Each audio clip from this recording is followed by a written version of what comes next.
नमस्कार दोस्तों, आइए बात करते हैं फटाफट देश भर की तमाम बड़ी खबरों पर।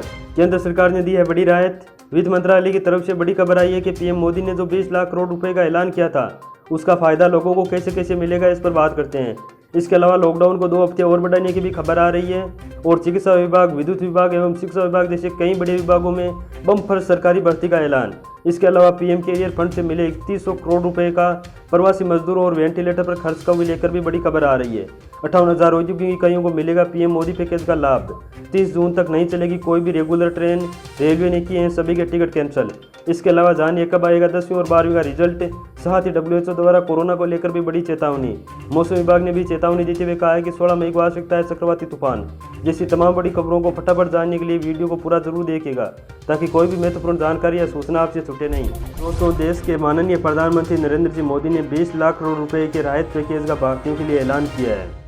जी हाँ दोस्तों, देश को आर्थिक संकट से उबारने के लिए 20 लाख करोड़ रुपए का ऐलान किया है। इसमें से आपको क्या क्या मिलेगा, आखिर 20 लाख करोड़ रुपए में से आपके कितने रुपए आएंगे, प्राइवेट नौकरी करने वालों को क्या क्या मिलेगा, किसानों को क्या फ़ायदा मिलेगा, साथ ही बुजुर्गों जैसे दादा दादी, माताओं और बहनों के लिए खास पैकेज की घोषणा की गई है। इसके अलावा छात्र छात्राओं सहित देश के सभी अलग अलग सेक्टर, छोटे बड़े कारोबारी, मध्यम व्यापारी, नौकरी करने वाले, श्रमिक मजदूर सभी के लिए राहत पैकेज में अलग अलग घोषणाएं की गई है। दोस्तों, इस मेगा राहत पैकेज के पहले ब्लू प्रिंट के तहत वित्त मंत्री निर्मला सीतारमण जी ने 15 बड़े ऐलान किए हैं, जिनमें दोस्तों 45 लाख छोटे उद्योगों के कर्ज को लेकर 3 लाख करोड़ रुपए का ऐलान किया है। TDS में 25% की कटौती की है। साथ ही आयकर रिटर्न की तारीख 30 नवंबर तक बढ़ा दी गई है। दोस्तों, इन 20 लाख करोड़ रुपए के राहत पैकेज में से 3 लाख करोड़ रुपए का लोन लघु और मध्यम आयकर उद्योगों को दिया जाएगा। 25 करोड़ का EPF सपोर्टर बिजनेस और मजदूरों के लिए घोषणाएं की गई है। 30,000 करोड़ NBFC, HFC और MFI के लिए घोषणाएं की गई है और 45,000 करोड़ की partial credit guarantee scheme NBFC को दिया गया है। इसके अलावा दोस्तों 90,000 करोड़ पावर जनरेटिंग कंपनियों को दिया गया है। सभी सरकारी एजेंसियों के कॉन्ट्रैक्ट में सभी ठेकेदारों को 6 महीने की और छूट दी गई है। इस प्रकार से वित्त मंत्री निर्मला सीतारमण जी ने 15 घोषणाएं की है। इनकम टैक्स की तारीख 30 नवंबर तक बढ़ा दी गई है। साल 2019-20 के लिए इनकम टैक्स रिटर्न दाखिला करने वालों की आखिरी तारीख 31 जुलाई से बढ़ाकर 30 नवंबर कर दी गई है। TDS में 25% की कटौती करने का फैसला लिया गया है। रियल इस्टेट डेवलपर्स को भी बड़ी राहत दी गई है। साथ ही छोटे उद्योगों के लिए 50,000 करोड़ का अलग से फंड भी निकाला गया है। ऐसे छोटे उद्योग जिनके पास पैसों की कमी है लेकिन उनके तरक्की करने की भी संभावना है। पर 4 छोटे उद्योगों को 3 लाख करोड़ रुपए का ऑटोमेटिक लोन देने की घोषणा की गई है, जिससे 45 लाख मंजिले बेहद छोटे छोटे कुटीर उद्योग और घरेलू उद्योगों को कर्ज मिलेगा, जिन्हें 25 करोड़ रुपए का बकाया चुकाना हो और जिनका 100 करोड़ रुपए का टर्नओवर हो। ऐसे छोटे उद्योगों को कर्ज मिलेगा। और हाँ दोस्तों, ये कोलेटरल फ्री ऑटोमेटिक लोन होगा, यानी इसके बदले में आपको गारंटी नहीं देनी होगी, गारंटी फीस भी नहीं लगेगी और ये कर्ज 4 साल के लिए होगा। आप इस स्कीम का फ़ायदा 31 अक्टूबर 2020 तक उठा सकते हैं। संकट में चल रहे छोटे उद्योगों के लिए भी 20,000 करोड़ रुपए का ऐलान किया है। इसके द्वारा बेहद छोटे उद्योगों को बैंक से कर्ज देकर प्रमोट किया जाएगा। अब छोटे उद्योगों के लिए परिभाषा बदल दी गई है। माइक्रो यानी कि बेहद ही छोटे उद्योग वे कहलाएंगे जहां 1 करोड़ रुपए का निवेश हो और 5 करोड़ रुपए का टर्नओवर हो। साथ ही स्मॉल यानी कि छोटे उद्योग वे कहलाएंगे जहां 10 करोड़ रुपए का निवेश हो और 50 करोड़ रुपए का टर्नओवर हो। मीडियम यानी कि मध्यम उद्योग वो कहलाएंगे जहां 20 करोड़ रुपए का निवेश और 100 करोड़ रुपए का टर्नओवर हो। इसके साथ ही अब 200 करोड़ रुपए तक के सरकारी टेंडर में पहले देश के उद्योगों को मौका मिलेगा, उसके बाद फॉरेन से आई कंपनियों को मौका दिया जाएगा। छोटे उद्योगों का बकाया चुकाया जाएगा। सरकार अगले 45 दिन के भीतर सभी बकाया यानी कि लोन वगैरह है इन सब का भुगतान कर देगी। अब दोस्तों, एक प्राइवेट नौकरी करने वालों के लिए अच्छी खबर है। प्रधानमंत्री गरीब कल्याण पैकेज के तहत सरकार 2500 करोड़ रुपए की मदद करेगी। दोस्तों, प्राइवेट नौकरी करने वालों में जिनकी सैलरी 15,000 रुपये से कम है उनका EPF सरकार देगी। इसके अलावा TDS में भी 25% कटौती की घोषणा कर दी है। रेलवे, सड़क परिवहन, राजमार्ग, PWD जैसी एजेंसियों के ठेकेदारों को अपने प्रोजेक्ट पूरा करने के लिए 6 महीने और अधिक वक्त दिया जाएगा।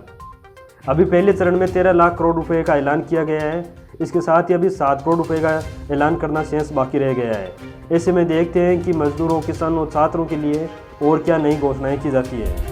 आत्मनिर्भर भारत की दूसरी किस्त में केंद्र सरकार ने प्रवासी मजदूरों, गरीबों, किसानों के लिए राहत का ऐलान किया है।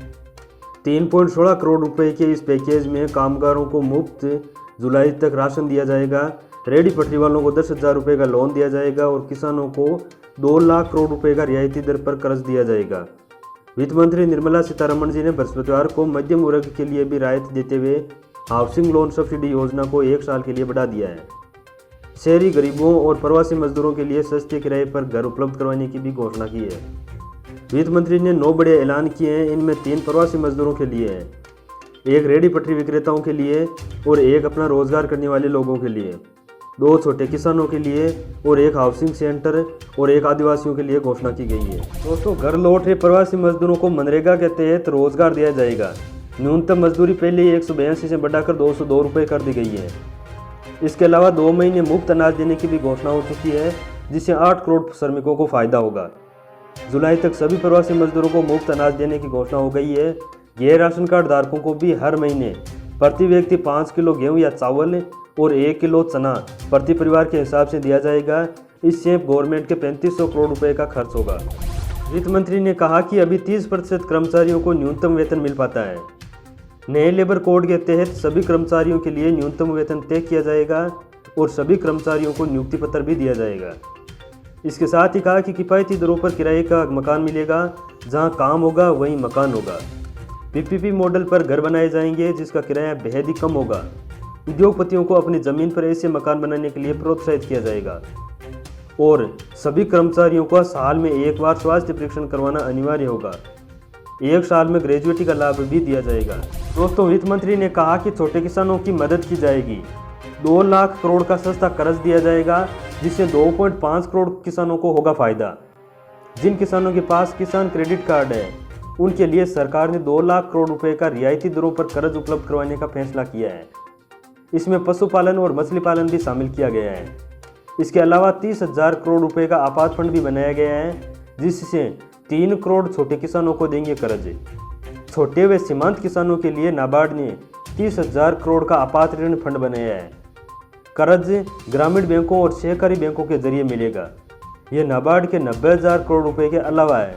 दोस्तों, इसके अलावा 6 लाख से 18 लाख सालाना आय वाले मध्यम वर्गीय परिवारों के लिए सस्ती आवास योजना के लिए 70,000 करोड़ रुपए की राशि उपलब्ध करवाने की घोषणा की गई है।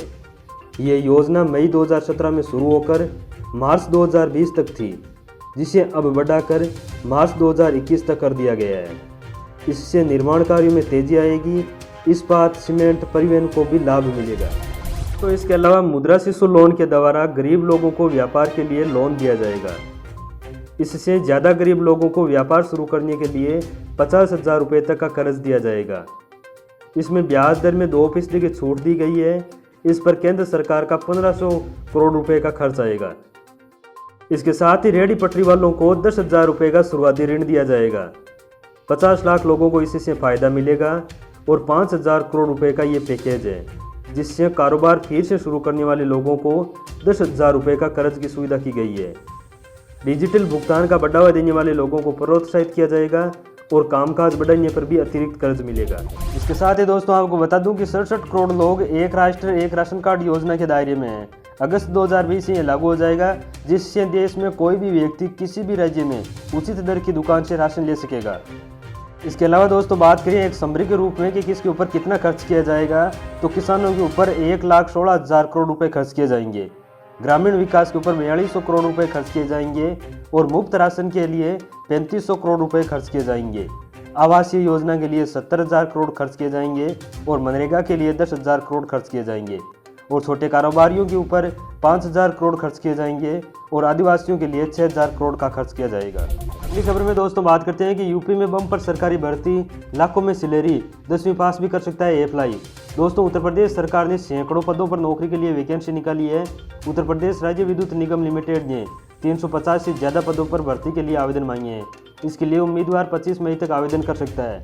दरअसल यूपीआरवीएनएल ने दूसरी बार इस भर्ती के लिए आवेदन की तिथि बढ़ा दी है। इससे पहले इस भर्ती के लिए आवेदन की आखिरी तारीख 6 मई थी। उससे पहले 6 अप्रैल को आवेदन की अंतिम तिथि के रूप में तय किया गया था, लेकिन लगातार बढ़ रहे लॉकडाउन के कारण इसकी दूसरी बार भी डेट बढ़ाई गई। यूपीआरवीएनएल रिक्वायरमेंट 2020 के तहत कुल 353 पदों पर उम्मीदवारों का चयन किया जाएगा। दोस्तों, पदों का विवरण, पद नाम, पदों की संख्या, वेतन, आयु सीमा, ये सभी सारणी में दिया गया है। आवेदन शुल्क है वो अनुसूचित जाति और जनजाति के लिए 700 रुपये और अन्य वर्ग के लिए 1000 रुपये चुकाने होंगे। इसके साथ ही चयन प्रक्रिया है वो चयन के लिए उम्मीदवार को कंप्यूटर टेस्ट देना होगा। इसके तहत उम्मीदवार को कंप्यूटर पर परीक्षा देनी होगी, जिसके लिए उन्हें 3 घंटे का समय मिलेगा। और अगली खबर में बात करते हैं मौसम को लेकर। तो मौसम ने बढ़ाई है चिंता, आंधी बारिश का अलर्ट और उड़ीसा पर चक्रवात का खतरा। अचानक बदलते मौसम ने चिंता बढ़ा दी है। उड़ीसा में चक्रवाती तूफान का खतरा है। गुरुवार के बाद शुक्रवार को भी दिल्ली एनसीआर समेत देश में कई हिस्सों में आंधी और बारिश की संभावना जताई गई है। वहीं पहाड़ी इलाकों में मई के महीने में भी बर्फबारी हो रही है। मौसम विभाग ने कई राज्यों में बारिश के लिए अलर्ट जारी कर दिया है। उड़ीसा में तो चक्रवाती तूफान काफ़ी नुकसान भी पहुंचा सकता है। दरअसल बंगाल की खाड़ी में यह चक्रवाती तूफान के लिए दबाव बन चुका है। एहतियात के तौर पर उड़ीसा सरकार के चीफ सेक्रेटरी ने हाई लेवल की मीटिंग बुलाई है और बंगाल की खाड़ी में आने वाले इस तूफान के बारे में चर्चा की है। मौसम विभाग के मुताबिक 16 मई को यह चक्रवाती तूफान अपना असर दिखा सकता है। आईएमडी ने बताया कि इस वक्त उत्तर भारत में पश्चिमी विक्षोभ अभी भी सक्रिय है। इसका असर पर्वतीय इलाकों जम्मू कश्मीर, हिमाचल प्रदेश और उत्तराखंड के साथ पंजाब, हरियाणा, उत्तरी राजस्थान और पश्चिमी उत्तर प्रदेश में भी बना हुआ है। इसे देखते हुए मौसम विभाग ने ऑरेंज अलर्ट जारी किया है, जिसमें मौसम खराब होने की चेतावनी दी गई है। इस दौरान लोगों से बाहर निकलने पर सावधानी बरतने को कहा गया है। मई के महीने में अनुमान से काफ़ी ज़्यादा बारिश हुई है। इस कारण से फसल को काफ़ी ज़्यादा नुकसान पहुंचा है। कई राज्यों में बड़ी मात्रा में गेहूं और चना जैसी फसलें बर्बाद हो गई है। किसान बेहाल है। फसल के खराब होने के साथ साथ मंडियों में पड़ा गेहूं भी भीग गया है। किसान हाथ पर हाथ रखे हुए बैठे रह गए हैं। पंजाब, हरियाणा, उत्तर प्रदेश, बिहार, बंगाल और मध्य प्रदेश के किसानों को काफ़ी नुकसान पहुँचा है। इस प्रकार दोस्तों, मैंने इस वीडियो के माध्यम से आपको छोटी सी जानकारी दी है। अगर आपको वीडियो अच्छा लगता है तो लाइक ज़रूर करें, साथ ही अपने दोस्तों के पास शेयर करना ना भूलें। इस प्रकार की तमाम छोटी बड़ी खबरों को फटाफट जानने के लिए चैनल को सब्सक्राइब करके घंटी वाला बटन ज़रूर दबा दें, ताकि भारत सरकार द्वारा जारी कोई भी सूचना या योजना सबसे पहले आपके पास आ सके। Thanks for watching.